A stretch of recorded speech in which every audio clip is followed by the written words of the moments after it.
So hi there, thank you all for joining us. I hope that this is a timely topic for you to learn about today, and that we can get you started on telehealth if you're not already using it, or if it's something that you have just recently implemented, can give you some confidence that you're doing things right and maybe some inspiration of some next steps. So my name is Carolynn Francavilla. I am a family physician, and I also am board certified in obesity medicine. And I run a small 4-physician practice in the Lakewood area. We have been using telehealth in our practice for the last 3+ years. And part of my inspiration today was to kind of help fellow colleagues go ahead and expand their use of telehealth in this time of need. Hello, everybody. My name is Andrew Brookens, and I am a nephrologist in the community. I left a large private practice in town a year and a bit ago in order to found Altitude Kidney Health with the goal of increasing options for patients to do home and remote care. And the vision was to both maintain the quality of care and make kidney care accessible regardless of the location of a patient. And so telehealth was a big part of that implementation. And that's how I came to roll out telehealth in our practice starting in early 2019. So our agenda for today, we're gonna welcome each other and introduce ourselves. We've accomplished that. We're gonna go through some goals on our next slide here.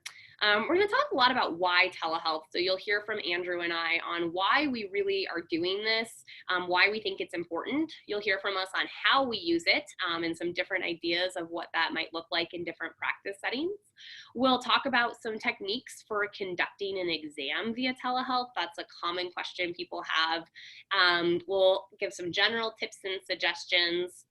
We'll talk about billing, also one of the biggest questions that I get constantly over the last few years, and luckily there's a lot more information that's been available in the last week, and we're gonna have ample time for you guys to ask all your questions. That's really the focus of today, is a Q&A once we get through some basics. Thank you, Dr. Francavilla. So real quick, I'm sure a lot of you are probably familiar with Zoom and how the webinar goes through. So everyone's going to be muted until the end of the presentation. That just keeps the flow a little bit easier, communication a little bit easier. I do ask that if you do have a question, use the Q&A button at the bottom of your screen. And also, if you look in that Q&A section and you see a question that you would like answered, please go ahead and vote it up, and that'll move the questions that get the most votes to the top of the queue, and that way it'll get in front of us first and answered. We ask that you do not use the chat feature for questions, and then you may leave the meeting at any time just by clicking that bottom right button that says leave meeting. All right, so our goals for today, our real goal here is to empower our fellow physicians to utilize telehealth. This is something that I've been using, again, for more than 3 years and have found really valuable to my patient and my practice. But I think all of us have heard the wake-up call in the last couple weeks that we have to move forward with telehealth. It may be the only safe way for our patients to access care at this point, and it may be the only way for your practice to stay viable. So I want to empower you that it is not as complicated as you may have thought it has been, and you definitely can start using telehealth like today. We're going to provide insight into some options of how you can get started with telehealth, discuss some implementation, troubleshooting that implementation, and then of course those billing questions that I know most people have. We will cover what you need to know to get started billing and being able to utilize telehealth to keep your practice viable right now.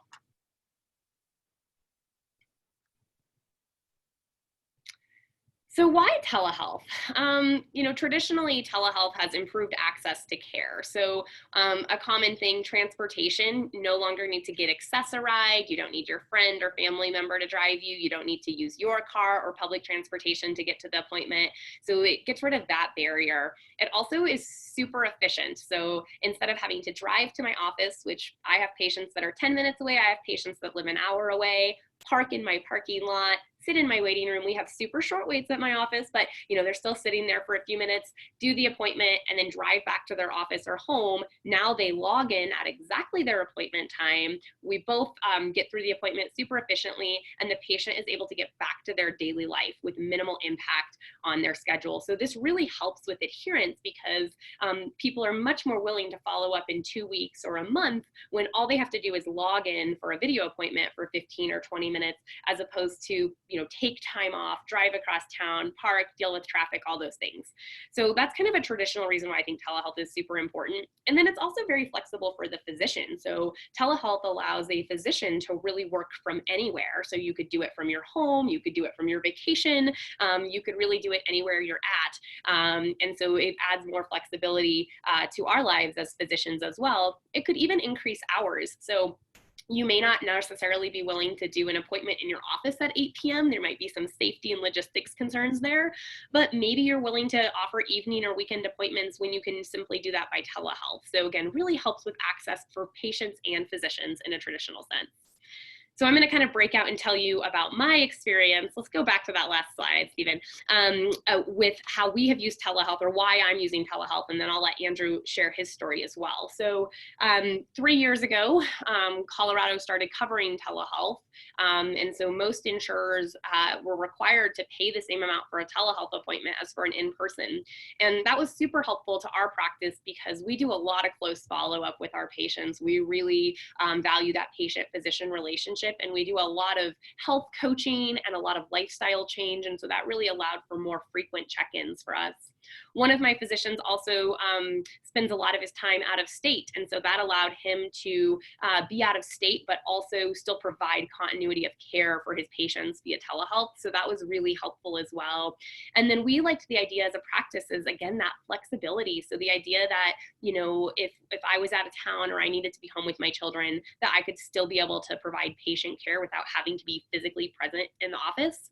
It has been really well embraced by our patients. People really love that they don't have to take time off of work. A lot of them just go take their 15-minute break, go sit in their car so they can have some privacy while they're discussing their health issues, and then go back to work. So that's sort of traditionally why we had adopted telehealth in our practice. And we just worked it into our regular workflow. Anyone could schedule an appointment with telehealth at any time of the day that was a regularly scheduled appointment. And it really added flexibility for our patients. But I think in the last couple of weeks, it's become essential, right? To protect the health of ourselves, our staff, and the health of our patients, we now have to deliver our whole life differently, but certainly healthcare. And so we have gone to starting all of our appointments by telehealth right now in an attempt to help with social distancing. So we are now starting all encounters with telehealth. And then if the patient really needs to be seen in the office, then we're setting up a safe way to get that done. And I'll talk about that more in the next section. But essentially, it really just makes life easier for both patients and physicians to be able to utilize telehealth. Yeah, I think that's great, Carolyn, if I may. Yeah, your turn. So the scope of practice that I work in involves clinic care, hospital care, and then dialysis unit care, which is super niche. So I don't want to go into the details there, but I do think that even hospital and dialysis care are microcosms for some of the care needs that we've seen rippling across other spectrum or other parts of the medical field. And I find that the COVID now creates a unique way to integrate telehealth and protect patients better. Working with a group of elderly patients who are more immunocompromised and now focusing back on the clinic, I find that many of my colleagues previously and currently have found the idea very attractive, but in practice had a lot of concerns about implementation. And Stephen, if you don't mind going to the next slide, I think this slide starts to capture some of that concern. One of the things is, especially working with a sicker and more elderly group of patients in my area, we find that patient tech savviness is a concern. The ability to deploy this with patients who may not have the device, or if they have the device, they've never really figured out how to use it. And I think this Kaiser Health study that was published in 2018 in the New England Journal, really, which looks at a primary care setting that includes a couple of other specialties such as dermatology, really answers some of that concern. It was a survey of 150,000 patients who had engaged in telehealth over a 2.5-year time span, and involving 210,000 visits. And the very first issue that they talk about in the discussion in the article was about the high levels of patient satisfaction. And when we were recording patient satisfaction with our clinic visits previously and in different care settings, I think a 93% patient satisfaction with any sort of a care visit experience is remarkably high and something to shoot for. And the fact that that was echoed in the telehealth setting across this broad swath of patients in this Kaiser Health study was really telling about the potential risk to patient buy-in to your care plan, or risk to effectiveness of care, and risk to patient satisfaction with your clinic and your services. And I think that was, in my clinical experience, especially over the last year in our practice, that has been reflected.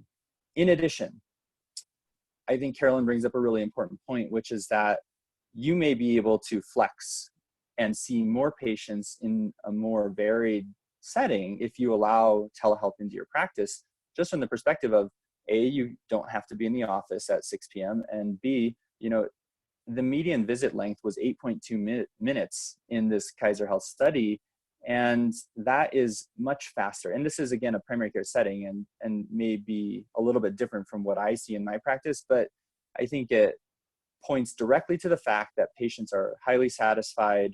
There is still the ability to develop an alliance with your patients and check in on the family and how things are doing aside from the specific medical issues, and get the job done in a short time frame. Yeah, I didn't mention that, but I would say that the efficiency is remarkable. We spend a lot of time with our patients, the way our clinic is set up, and our patients like that, and we like that. But for some reason, when it's a telehealth appointment, it's so much more efficient, yet all the needs are met. So I think the efficiency is a huge thing, and why I think many of you will continue to use telehealth once this COVID crisis is over. So how do you use telehealth? You should have a consent that the patient has agreed to use telehealth. You can use a form, which are readily available, or you could verbally note that in the chart. And I think for right now, for implementation, if you just need to get this started, a verbal consent noted in the chart is completely sufficient for this time frame. Licensure. So traditionally, to practice telehealth, you need to be licensed in the state that the patient is in. So you could be anywhere, but your patients, I assume everyone on this call has a Colorado license. Your patient needs to be living in Colorado and theoretically physically present in Colorado during the encounter. There are some gray zones there. We're not going to get into that.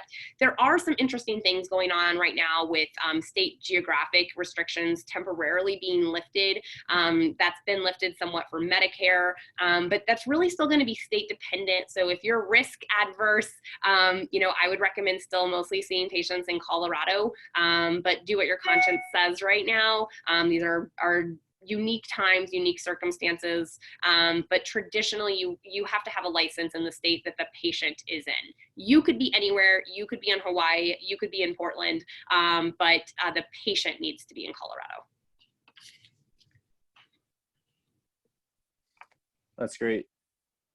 What I found, and the only thing I'd add to that little bit, is we do our usual consent forms at initial visit with a patient, and it was fairly easy to adapt both a separate isolated telehealth consent as well as include in our general consent to treat form legally compliant jargon or verbiage that uncovers the scope of practice on remote and telehealth care. The pathway to finding your telehealth provider or your vendor, to me, was dizzying. It involved traveling to a telehealth conference, interviewing, getting handouts and all sorts of swag from different companies that are trying to get your business. And really, I think you as the provider are in the driver's seat. I got a little overwhelmed with the variety of options, and there's now increased promotions for some of these different options out there. And the summary of this slide and the message is keep it simple, stupid. That truly has been echoed also across some of the academic ranks of folks looking at telehealth and remote care. The University of New Mexico hosted a conference and is one of the leaders in rural and remote healthcare delivery. And I think when I started to get past the shake hands and hello with some of the different vendors out there, they pretty quickly launched into the breadth of options available to you, which includes integration into your EMR. And the message that came from some of the leaders over there at University of New Mexico and elsewhere was, don't worry about some of the upsells and the integrations, which can take weeks, and it may involve tens of thousands, if not more, integration into your electronic medical record. You know, most of us have a cell phone. We have the ability to potentially have a tablet or a second computer and a device. So that way, just as I'm giving this teleconference to you today, I'm speaking to you on my cell phone with the slides as I have my laptop right behind it open. I think this is simple, and keeping it separate has made it very versatile. So it doesn't matter what system I use, what system you use, and what system my patient uses, but it's extremely versatile. So that said, there was the whole range of options. Large scale enterprise organizations are using some of the vendors such as Video and Zoom and others. I found that they either didn't return my calls or weren't interested when they learned that I was a 1.5 doc practice. And so I started out, and what I found in the first year of practice was that I actually had to hop around a little bit. I started out with Bluestream, which is a lesser known group that's based out of New York. And what ended up happening was I joined them because it seemed like the most affordable and sensible, and they were willing to customize the delivery system to my practice needs by giving me basically tiles that patients through a link would be able to click on and say, I want to talk to the kidney doctor today, or I want to talk to the nurse or the medical assistant or the dialysis nurse. But it ended up being that the contracts can be a little tricky, and or the BAA, the agreements that you have to sign with the companies. And so on account of some nuance there and surprise billing charges, which were evident, I found that that didn't work out for me, though it may work out for other systems. And so after that, I went to a highly recommended vendor named Chiron, which was bought up by Medici last year, and worked with them. But what I found pretty quickly as I got back to the KISS principle in my head was that they have this whole app, and patients create an account, and there's an integration with your EMR such that then they download all of the demographic data of patients. And for some people, that may be really nice, because then credit card billing and copay taking and medication prescribing all happens in a snap, and it dovetails with your EMR. But again, I think that's dizzying. And if you're just trying to launch quickly and effectively, the KISS principle was missed. And I think that could be potentially a good long-term solution, or at least that was my impression at the time. And many other people are having success with that. But what I did find is that focusing on a vendor that allows you, and maybe the simplest thing is an all-in price during a time where we're all jumping headfirst into the water with telehealth here, such as a Zoom or a DoxyMe, may be a way. And there are others, and regardless of the vendor you go to, I would ask them about that simple all-in price. I ended up using a third-party vendor that uses the Zoom platform but is not Zoom, because Zoom really wanted me to pay an unlimited telehealth usage price that was just an all-in price per provider per month, which was more than I wanted to pay because I anticipated a more slow ramp up over the last year. And so I did find one that's called securevideo.com, which, you know, I think has its both advantages and disadvantages, though I've had high satisfaction for patients and for me. And it's allowed me to do up to 8 hours at a certain price point, and then more time at a higher price point, and then the all-in level is an even higher price point that's consistent with what most of the other vendors are offering in the industry. And at the end of the day, I think the message here was there's no fancy integration into the EMR. I tried to keep it as simple as possible and also as user-friendly as possible, and asking a little bit about that in terms of what is the user experience. Do they get a link on their cell phone so they can just tap a button and they are in the visit with you? Or do they have to create an account and then log in and then remember what their password is? So those are some of the questions that I found were really important questions to ask, and something you might keep in mind as you choose your own vendor. So I think in terms of like getting started today, if you are like, I need telehealth yesterday. Some of the popular ones, Zoom. So if they say $200 a month, they'll usually negotiate. Most people are able to get them to $150. And that does give you 10 licenses. So that would allow 10 different clinicians to be using that HIPAA compliant platform. Keep in mind that HHS has said that they are not going to be pursuing HIPAA violations related to any of this right now. So if you want to use the free Zoom app right now, that's a reasonable thing to do. It is still encrypted. You just don't have that BAA that says that it's a HIPAA compliant version. So that may be a reasonable short-term solution if you just need to get your patient's care this week. DoxyMe seems really popular, also super easy to set up depending on how many providers you have or how much telehealth you're using. It may be cheaper than Zoom, but it may not. So that's going to be different. And I've been hearing a little bit of issues with it having some consistency issues with the amount of people using it right now. Zoom does a lot of different things, no consistency issues, even with uptick in telecommuting right now. Spruce, I'll mention a little bit more when we talk about virtual health, but Spruce has a lot of different things available. So it has telehealth, but you can also send documents through it. You can bill through it.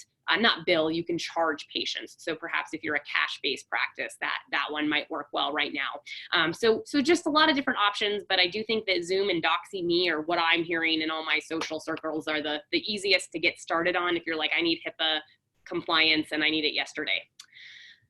All right, so I'll just talk a little bit about how we utilize telehealth in our practice. So we do use Zoom in our practice, and essentially when a patient requests an appointment, they can always request it by video. If I look at the chart and I think it's inappropriate, I would tell them, nah, it really needs to be in person. Right now, however, with COVID, we're starting all of our patient encounters for our primary care clinic as a telehealth appointment. We send them the link for Zoom and some directions about, how they can best use it, and offer that they probably should sign in 5 to 10 minutes before their appointment so that they know if they're having any logistics issues. And then when it's time for the appointment, I just log into Zoom myself and I carry on the appointment just like I regularly would. So, I get some history of present illness, how they've been feeling, how are they doing, what's been going on, just a traditional HPI like we've always done. I'll do some exam elements as relevant, and we'll talk on the next slides about some techniques of how you can do that. And then I put my assessment and plan in like I normally would. Billing, you're billing just like regularly, and we'll talk about that. And so essentially it's exactly like a regular appointment, except the person is not physically in front of me. They're just in front of me on a screen. Like Andrew, I also found it easiest to just have the platforms separate. So I use Zoom, that's how I'm interacting with the patient. And then often on a separate screen, I'll be taking my notes in my regular EMR system.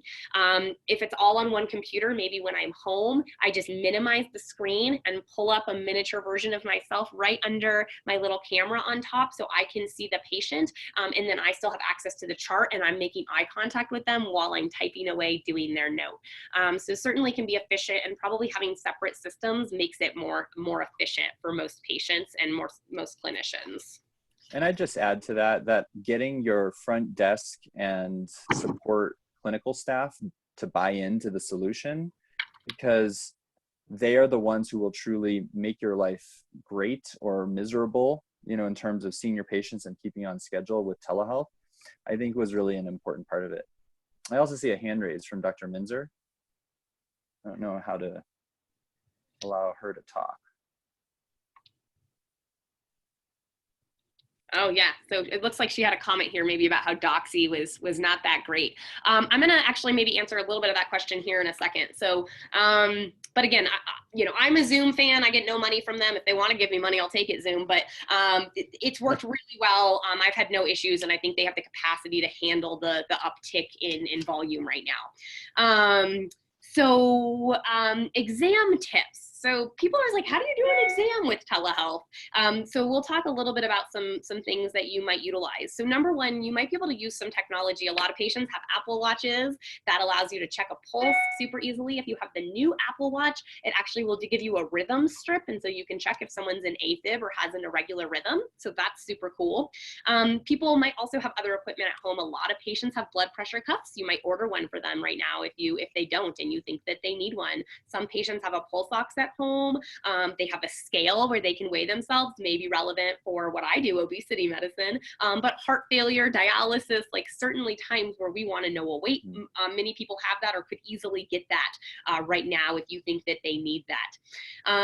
And then you're gonna just look at their general appearance like you normally would. You know, are they laying in bed? Are they stuporous? Like I've had that happen and I was like, what is wrong with you? You're sick. Like we got to take care of you immediately. Most people are sitting upright. They're talking comfortably. You know, and so I'll comment on what are they doing. They're sitting at a desk, they're petting their cat, their mom is with them in the room, like commenting on what you see in your note. For cardiovascular, again, you might be able to get them to get a pulse. The device that they use, you might be able to teach them how to take a pulse. If you think that's important, you might be able to have them show you their legs and you can see if it looks like there's any edema. I know Andrew said he uses that pretty frequently. For the HENT exam, you can definitely look at the mouth. If you have them get close to the computer, you get better visuals, right? So they could open. The closer they get to that camera screen, the better you can see in there. You can have them move their tongue around. You can have them pull their ear so that you can look, so you really can get a fair amount. You could have them do their own finger rub. Is it equal on both sides? Like, can they hear? So really helping patients, you know, do their own exam for things. For eyes, you can get some extraocular movements. You can, again, have them get closer to that screen so you can examine things a little better. You could have them pull their lids down if you feel like you need to see something there. For skin, so I think it was Dr. Minzer who said like the quality was just terrible for video. And I think that's the case. I mean, the video quality for skin sometimes is lacking. So if you know you're looking for a skin finding, you can either have a patient text you a picture during the appointment with these looser HIPAA guidelines right now, or I would recommend having them email you a picture ahead of time. I've been diagnosing a lot of shingles with all this stress recently, and certainly that can just look like a blurry red rash on a computer screen during video, which is not as high quality. But when they send me that picture, I'm able to see some vesicles on there. I'm able to see some grouping of those lesions, and it's clearly shingles in the picture when the video is not clear. So for skin findings, having them send you a picture ahead of time is helpful, and then you can add that to your chart as well. Abdominal exam, you can have them lay down, do a little bit of an exam on their own. A lot of us like to do that jump sign for if there's any signs of like peritoneal signs, looking for that acute abdomen, kind of getting a sense of how sick they are. Respiratory, commenting on full sentences. Clearly, I have no respiratory distress, though you might comment that I have pressured speech. And you could have them hold a big breath in. How long can they hold it? How do they breathe out? So, you know, it's not as good as oscillating. You can't oscillate. That's just a limitation currently. We'll get there. You know, people have their own devices and they'll plug it in and we'll be able to hear. We don't really have a lot of that right now. Lymph exams, you could show them how to do that themselves. Musculoskeletal, you could have them demonstrate all of the range of motion, get close with a joint. Does it look swollen? Does it look red? And then psych can comment on a lot of things.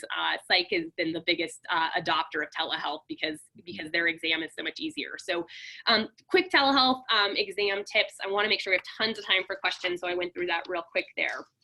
I think that's great. I think in terms of general tips, I'd just add a couple of things quickly here. The slide speaks for itself, but I do think that I run through batteries much more quickly. And so to the extent that you are sitting at a desk doing a telehealth exam, which is not the case for when I'm in an exam room with my laptop, but having your device charging while you're on your telehealth exam was really critical to avoiding those couple of times. It's like you're stung once by a laptop that dies on you in the middle of your video visit and you won't let it happen again. That was something that was really important for me. In addition, I think having a low threshold to restart your device, both phones, laptops, and computers has been a big issue. Sometimes Zoom or whatever your device or vendor isn't or app is updates in the background, you don't know it.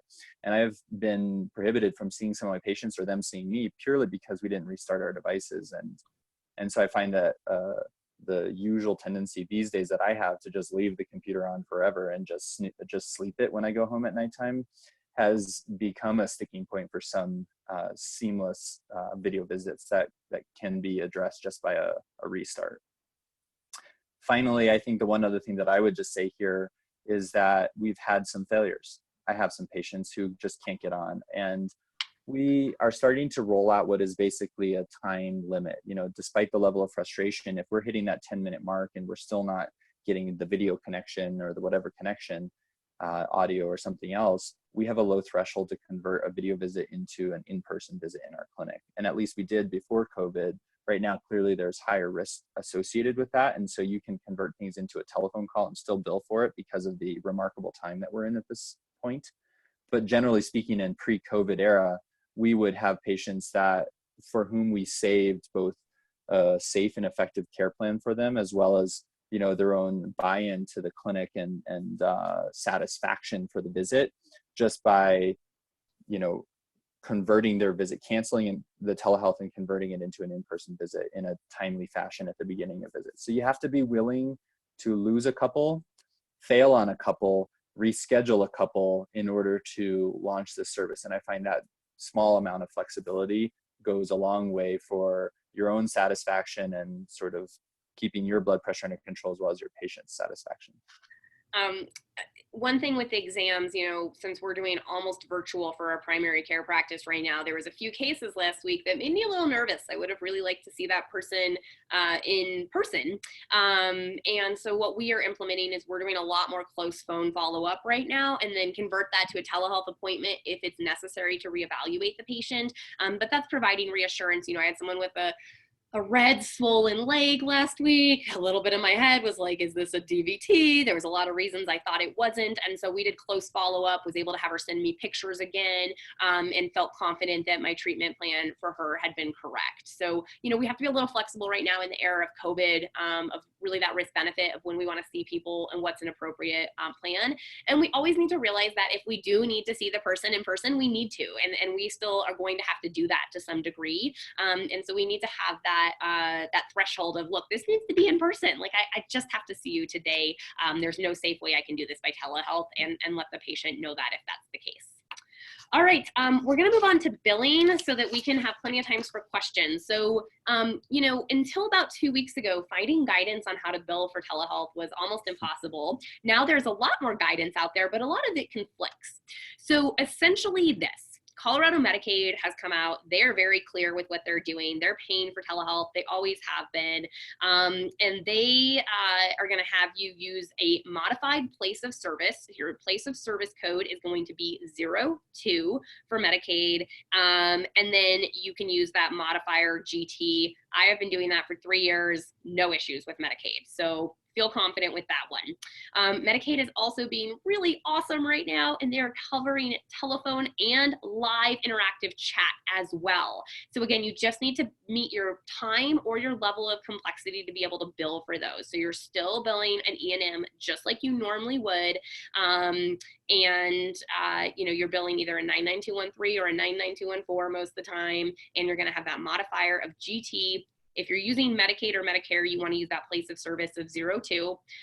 Some insurers are saying that you should use a 95. I feel like this is very hotly contested if it's a GT or a 95. I will say, practicing private practice, billing private insurance and Medicaid in Colorado for the last 3 years, I have had good success rates with that GT modifier. So that would be my recommendation. Again, if you look different places, some people will say use that 95. I think the GT is going to be phased out, and that's why some people have that recommendation. Yep. But I think right now I can just say from personal experience that that modifier of GT on a 99213 or a 99214 is working 9 out of 10 times. I think that's right. And I think the message that I would just add to that is that GT has been the reliable horse here in the race, but it is planned to be phased out, and some private payers are already doing that. And we have a bit of a summary sheet for you guys if you're interested. The 95 seems to be the modifier that maybe best used moving forward. But even with the 95 modifier, not all payers are adopting that. And so it turns out that many payers are saying, including Medicaid, are saying that if you use no modifier, except for the different place of service, that is a fully acceptable way to do the billing. And I certainly haven't seen any difficulties with my collections in terms of the telehealth visits I've done without a modifier there.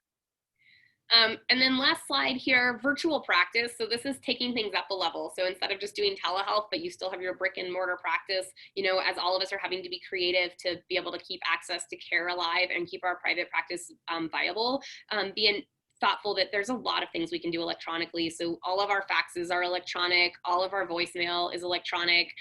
We're now doing PayPal for billing, so we can collect copays before we're seeing people, trying to make sure we still have that cash flow coming in, since we don't have people coming in and writing checks and giving their copay as they come in. E-prescribing, you may want to make sure you have that. And so just kind of thinking about, like, literally at this point, my practice doesn't need a physical office. We in the last week have become entirely virtual. We can all work from home if we need to due to quarantine or any other reason. So just starting to think creatively about how can you make your practice viable without a physical location, which may or may not be an option at all times.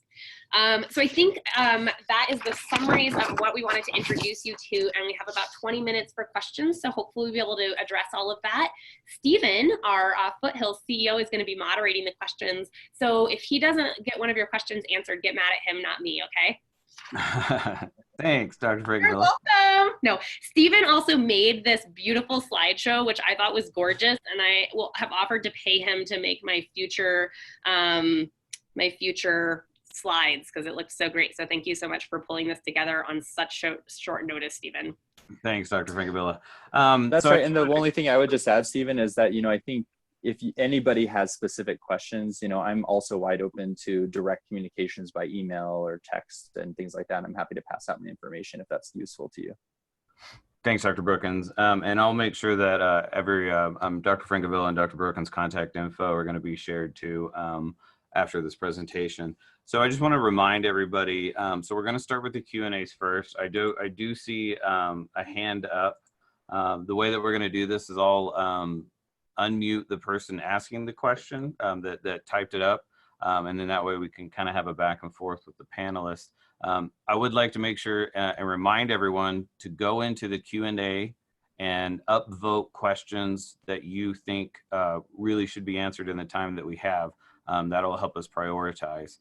So I'm going to start with Cindy Wang. Let me see if I can find Cindy to unmute her.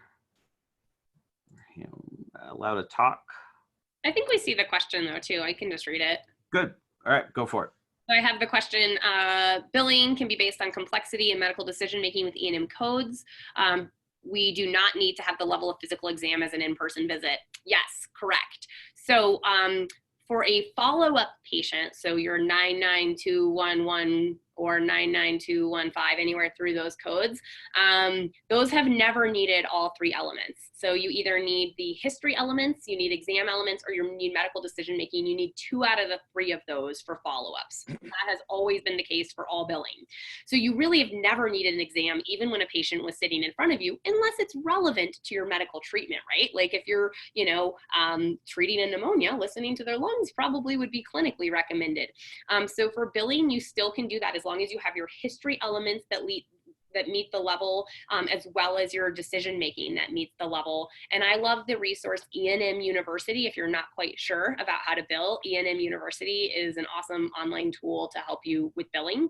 You can also bill on time. I do that a lot for my obesity practice and a lot for my mood patients, because we're chatting, and so we're counseling a lot. I'm giving them techniques to use. So I might bill for 15 minutes, which would be a 99213, or 25 minutes, which would be a 99214. And then you just put a tagline in your note that says, 25 minutes spent face-to-face with patient, of which 50% was spent in counseling and or coordination of care regarding the issues above. And then I just very detailed in my note, put all the things I counseled the patient on, and why that took 25 or 15 minutes. So billing is the same. Follow-up question to that is usually, well, what about a new patient? So for a new patient to meet medical decision making and bill that way, you do need an exam. So I think it'd be pretty hard. I have found the easiest way to bill a new patient is based on time. I think that is the best way for me to do that. Maybe someone else is creative, but I think it's hard to meet all the exam elements for a new patient, all the exam elements for a new patient to bill. I would just add to that, the Colorado payer parity law that passed in January 2017 and the revised statute 10-16-123 literally says in the statute that a provider or a payer cannot deny reimbursement to a service that meets the appropriate, standards of care. So if you are documenting whether, and I always add the time-based document as an added layer of insurance for my billing, but if you're documenting according to the usual required elements at the level of 9921, whatever it is, the state law has your back. So if you have a proactive billing department and you're concerned about diving right in, on the back end, when you're looking at your collections, you can certainly feel some amount of reassurance that state law is at your back. All right. Moving on to the next question from Pamela Abrams. Are all payers reimbursing telehealth same as if in office visit? Do we need to add COVID to our telenotes to get better reimbursement from payers? Yeah, so Andrew just mentioned the Colorado parity law that passed, it became into action in 2017. I think it actually passed in 2016. And by the way, the Colorado Medical Society helped us get that passed. So kudos to our medical society. But yes, for the last 3 years, insurers have been required and have been reimbursing at the same rate, with the exception of Medicare. So Medicare, due to the temporary crisis, is covering them at the same rate. That, as of right now, will end when our emergency status has gone away. But Medicaid and most private insurances have been required. So some self-insured plans, there's some loopholes where certain plans haven't had to participate. But again, I would say for our clinic, 90% of telehealth claims have been covered without issue for the last 3 years. And I would just add that even before, go ahead, Carolyn. I was just going to say there was another question too about, do you need to note, that it's COVID? I started to for the Medicare visits just to kind of document why I did it, and I've stopped. I just, don't feel like it's necessary. So for Medicare, if you want to, document that the reason why it was telehealth for possible future auditing was that it was due to this COVID emergency time period, that may be reasonable. But right now, all of these insurers, including Medicaid, including Medicare, are covering telehealth visits for anything. It doesn't have to be COVID related because we all want to keep our distance from each other, right? And so they're covering it for any reason. It can be a depression med refill. It can be, your weight loss appointment. It can be, to check in on lab results, whatever you were going to do with the patient. It does not have to be related to COVID at all right now. And I would just add, I don't think we really know the answer to how much documentation you need to put in there to be sure. I've never been audited on my billing, and I don't want to ever be audited on my billing, for telehealth.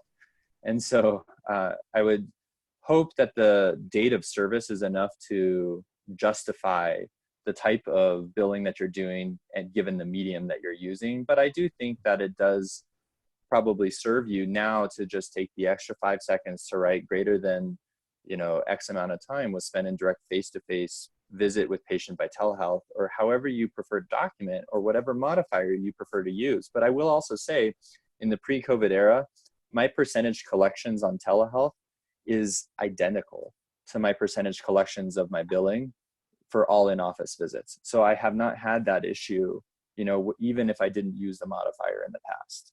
But I do think that it behooves you to take the extra few seconds to give yourself a piece of double coverage instead of having to do a goose chase down the line. All right. The next question is from Jana Vermiller. Do you anticipate the telephone visits will be covered in the near future by Medicare, Medicare Advantage plans? Some of our patients are not able to utilize computer or smartphone. I think it's going to be hard to put this cat back in the bag. I think that there will be no reason that we won't be able to lobby as physicians, as the medical society, as AMA, as everyone, that this needs to continue long term. So there may be a gap for a time period, but I think the cat's out of the bag, and I'm really hopeful that this will end up being a long-term thing that the Medicare adopts. And I think it'll be really easy to lobby for it after we see some of the successes. You know, patients being able to utilize computer or smartphone is definitely a challenge, especially with older patients. Often they do have a friend or a family member or a caregiver who can help them out.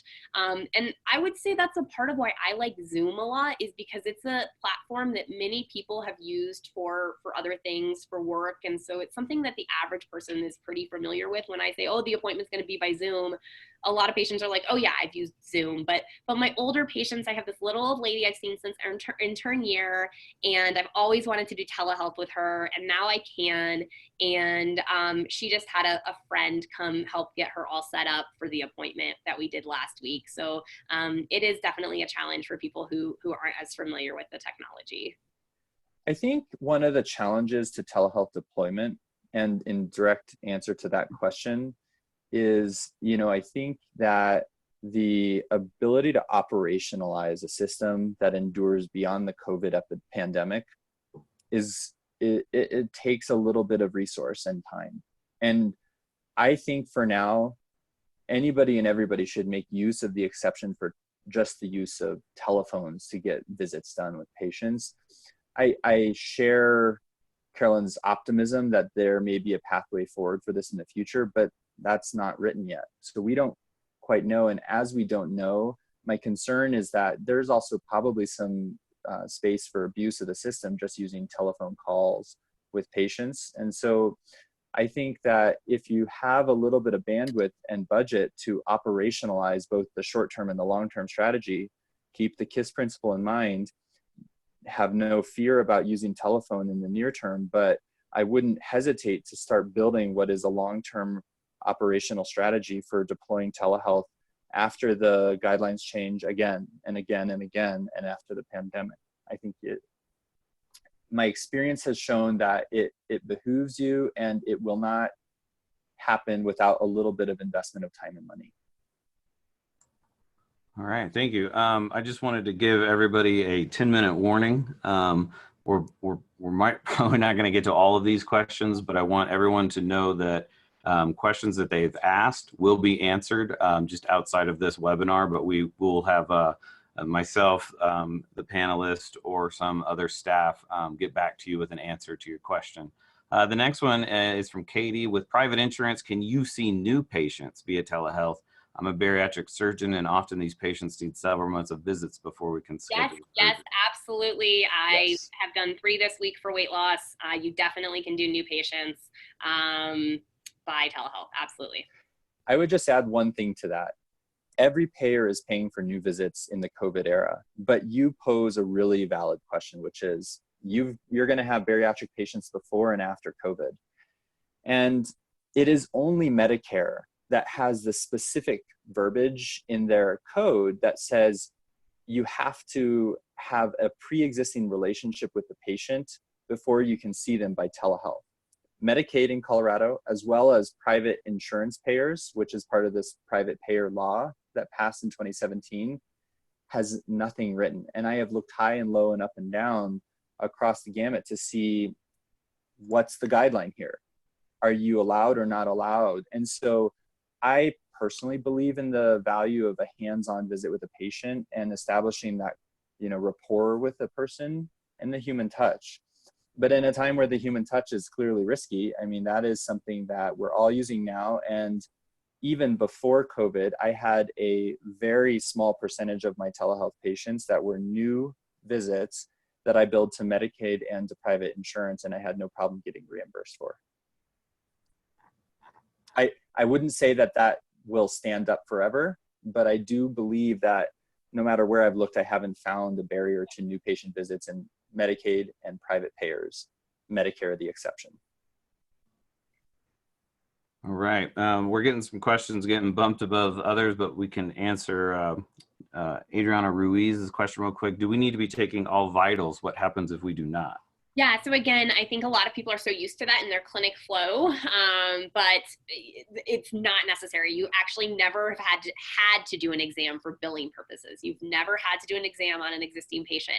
Now, of course, there's reasons as physicians we need to do an exam to medically treat someone, but oftentimes we check vitals on someone who's coming in to check in on their on their their mood medicine, and they're 25 years old, and I don't think they have serotonin syndrome, and I don't really need those vitals, right? And so, no, you don't need the vitals for billing for an established patient, and you still need to use good judgment. If this is a patient you're very worried about, you think that they have hypertensive emergency, you need to figure out how to get a blood pressure. Maybe that patient needs to be seen in your office. Maybe they need a home cuff. Maybe they need to go to the ER, right? But if you don't actually need those vitals to be able to practice good medicine, you do not need them for billing for an established patient. And I would just add, I think that's right. Carolynn has the billing discussion there. In my area as a nephrologist, either, creatinine should be a vital sign, or vital signs should be the 9th member of the Chem 8 panel. I have to do it for my job. And so if you want to talk offline about how I've implemented, because without a vital sign that a patient has obtained on their own at home or in a local pharmacy or grocery store, I find that I insist, and I have coached my clinical staff to insist on getting vital signs for patients. And my clinic staff will wait on the phone until a patient goes down the stairs and gets their blood pressure cuff and back up the stairs and checks their blood pressure. But that's just something that you'll have to make a unique decision based upon your own scope of practice. All right, the next question comes from Debbie Nanny. She says, do copays and deductibles still apply for these visits? Also, many of the insurance companies have their own telehealth for their members and is only covered if using their vendors. So I know nationwide physicians are having issues with that, with private insurance having contract with, like, say, Amwell or something, and that's where patients are being directed. I haven't had any issues with reimbursement in Colorado, again, because of that parity law. So sometimes insurers will direct patients to a separate telehealth platform where they see a random physician, not their primary care or established provider. And I know in other states there are issues with that because they don't have parity, but I haven't had issues with reimbursement for people who have plans like that in Colorado. Was there a second part to that? No. How they use their own, it's only covered if they use the vendors. Right. So what I saw, so for example, I see some patients from a large sort of enclosed healthcare system in the state of Colorado, and that system has sent out recommendations. They have their own telehealth system for their patients and their scope of practice, but as a specialist seeing their patients, they sent out a direct messaging to me saying that you are able to use your own telehealth solution during this time. I don't think that'll endure. I think what you're trying to do is take a snapshot of basically a moving picture here, because things are changing so rapidly. One snapshot in time today about who's accepting outside vendors for telehealth may not be valid tomorrow. I think that's one of the ones where we really can't conclude what will happen during the rest of the pandemic and beyond. Right. We're at the 4-minute mark. Real quickly, Peter Schmid, can you provide access to a telehealth consent form? Yeah, we will definitely have that on the website for you to have access to after the webinar. Go ahead. About being out of state. That's always like a really, really big question. I think there was a few different ones. We're going with the Sherry Reihart right now. I have patients that come to see me from out of state, such as Wyoming or Kansas. Did they need to be in Colorado to have a follow-up visit with me? So I think that's a little bit of a gray zone. So ultimately, the issue would be with the other state. So if the patient is in Kansas and you're here, the question really would be with the Kansas licensing board, medical board, about that. And so that becomes a really confusing issue when there's 50 different states. But if there are certain states where you are consistently seeing patients, it might be worth checking with that particular board. because it really is gray. And the American Medical Association wrote a pretty good report on this at our last interim meeting. But it really depends on that particular state. So most people see it as if it's a continuity issue. For example, I treat a lot of mood disorder. And so to me, that's more of a check-in. I'm not diagnosing anything new. It's more of a check-in, continuing, refilling a medication, making sure the patient's stable. To me, that feels like it's not really a separate medical issue, and that continued management when a patient might be in a different state might be reasonable. But again, the state that they're in, if they're say in Maryland and I am, treating them by telehealth while they're in Maryland, Maryland may feel differently. And now I could potentially, in a very theoretical world, get in trouble with the Maryland Board of Medicine for practicing medicine in the state of Maryland without a license. So it is going to be state dependent. Treating a new issue for a patient out of state, I think is definitely going to be a concerning thing to do potentially. And the other question, with telehealth is we don't know where patients are. And there's really nothing that I've ever seen that says we have a burden to determine that. So if I have an established patient and they log in, I'm seeing, 50 telehealth appointments this week.